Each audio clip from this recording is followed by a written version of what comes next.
নমস্কাৰ, মই অনুপমা বৰগোহাঁই, এগৰাকী holistic health and life Koch. আজি মই আপোনালোকৰ সৈতে আমাৰ 7 দিনীয়া ষ্ট্ৰেছ ৰিলিফ ৱৰ্কশ্বপত অংশগ্ৰহণ কৰা এগৰাকী অসাধাৰণ প্ৰশিক্ষাৰ্থীৰ বাস্তৱ অভিজ্ঞতা শ্বেয়াৰ কৰিবলৈ গৈ আছো। জীৱনত বহু বাধা বিঘিনি মানসিক চাপ আৰু প্ৰত্যাহ্বানৰ সন্মুখীন হোৱাৰ পিছতো তেওঁ কেতিয়াও হাৰ নমনা মনোভাৱ লৈ আগবাঢ়ি গৈ আছে। Never accept defeat. এই মনোভাৱে তেওঁক প্ৰতিটো কঠিন পৰিস্থিতিৰ মাজতো দৃঢ়ভাৱে থিয় হৈ থাকিবলৈ সহায় কৰিছে। তেওঁ আমাৰ ইনাৰ গ্ল' একাডেমীয়ে আয়োজন কৰা 7 দিনীয়া ষ্ট্ৰেছ ৰিলিফ ৱৰ্কশ্বপৰ 26 সংখ্যক বেটছৰ প্ৰশিক্ষাৰ্থী আছিল।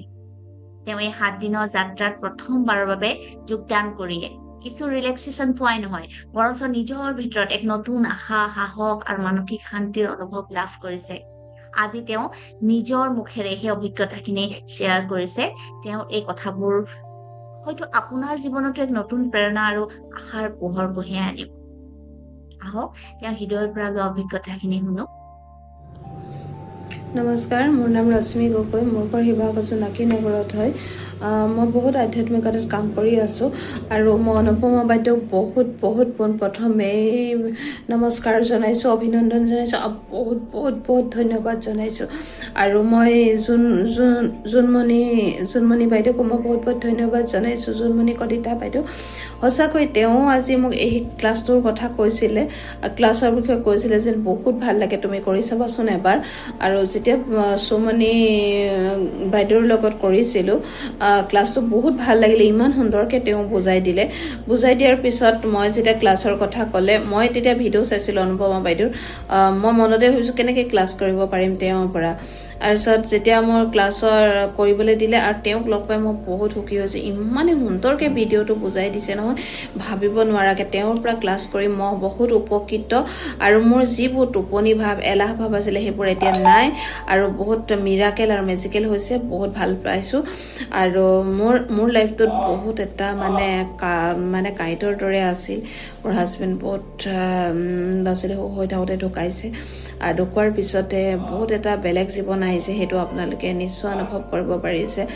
বেলেগ এটা অসহায় জীৱন আছিলে, সহস্ৰজনৰ সহস্ৰ কথা আছিলে, এনেকৈ কি কৰিবলৈ আছিলে, কেনেকৈ পঢ়াবি, দ্বিতীয় বিবাহৰ কথা, এইবোৰ বহুত কিছু কথা আহিছিলে। মই জানিছিলোঁ বিয়াৰ এবাৰ হয় আৰু এটাই জানিছিলোঁ যে মোৰ সন্তানক মই যিকোনো কাম কৰি হ'লেও আগুৱাই নিম, দৰকাৰ হ'লে মই ক'ৰবাত সাধাৰণ দোকানত থাকি হ'লেও যিকোনো কাম কৰি মই আগুৱাই নিম, সেইটো মোৰ দৃঢ় বিশ্বাস আৰু বিশ্বাসেৰে আগুৱাই গৈছিলোঁ। আৰু তেনেকুৱাত মোক বহুত শিকাই দিয়া বা বুজাই দিয়া নাছিল। অকলশৰে এটা জীৱনত কাম কৰি গৈছিলোঁ আৰু তেতিয়া এনেকুৱা হৈছিলে যেন কাৰ সহায় বিচাৰিম, কোনে সহায় কৰিব, এনেকুৱা নাছিলে। সহায় বিচৰাটো অসম্ভৱ আছিলে, ভয় বোলা বস্তুটো আছিলে। মানুহ সহস্ৰজনৰ বেলেগ কথা আহে আৰু তেনেদৰে মই আগুৱাই গ'লোঁ আৰু মোৰ মনত এটা বিশ্বাস আছিল যে মই মোৰ সন্তানক মই পঢ়ামেই, মই আগুৱাই নিমেই।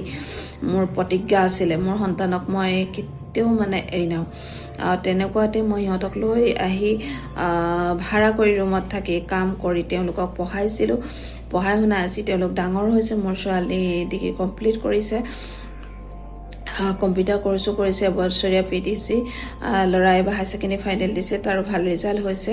আৰু ডাঙৰটোৰ হায়াৰ ছেকেণ্ডেৰী ফাইনেল ৰিজাল্টৰ পিছতে তেওঁ স্কুল এখনত কম্পিউটাৰ কাম কৰি আছে স্কুলত।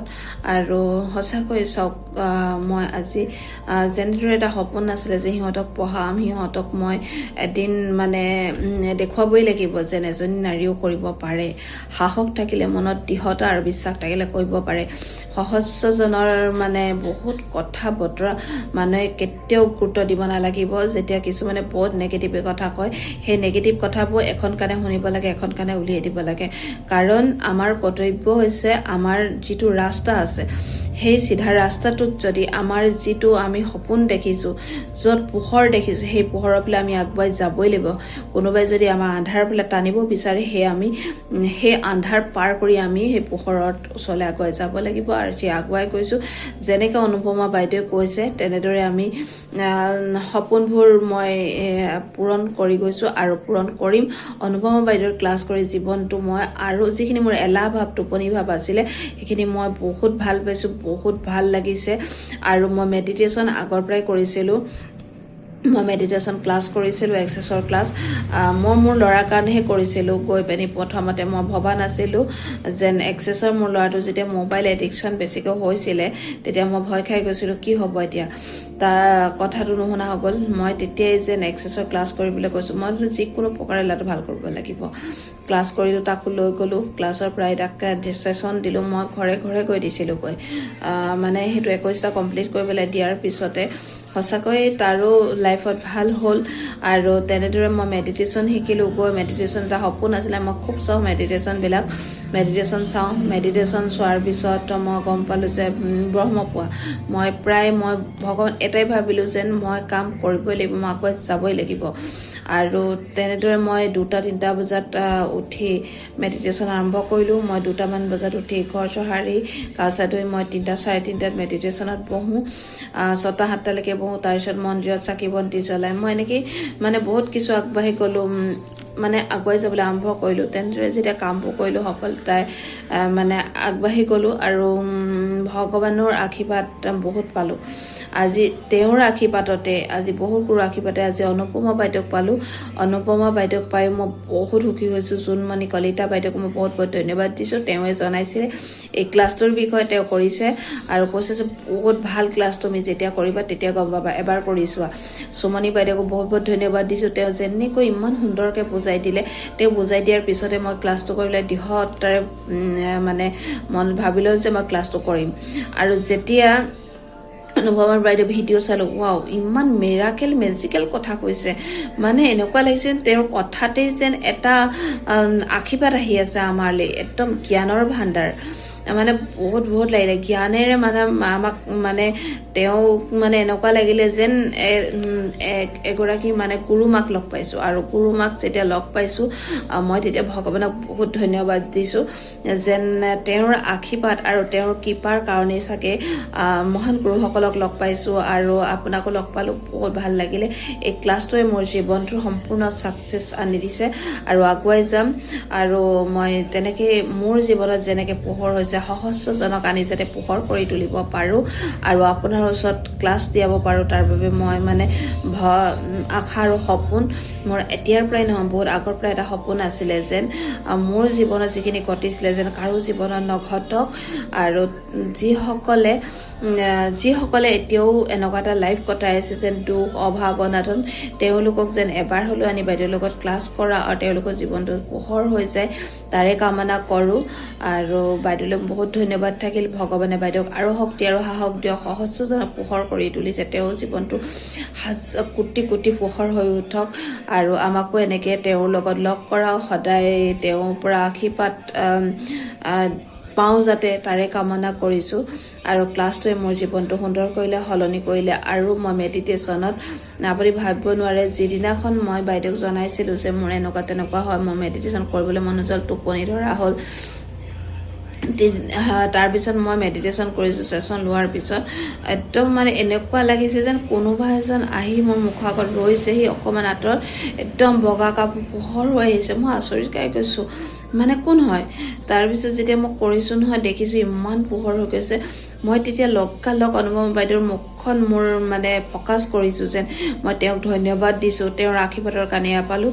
মই আগতো মেডিটেশ্যন কৰিছোঁ 2টা-3টা বজাত, মানে পুৰা পোহৰ হৈ আহিছিলে দেই।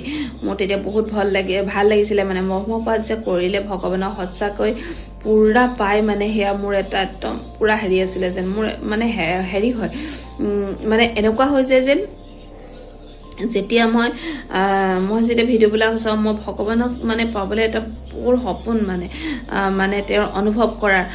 যেতিয়া মই ব্ৰহ্মপুৱাৰ সেইখিনি চাইছোঁ তেতিয়া গম পালোঁ যেন মই 2টা বজাত উঠিমেই আৰু মই কৰিবই লাগিব।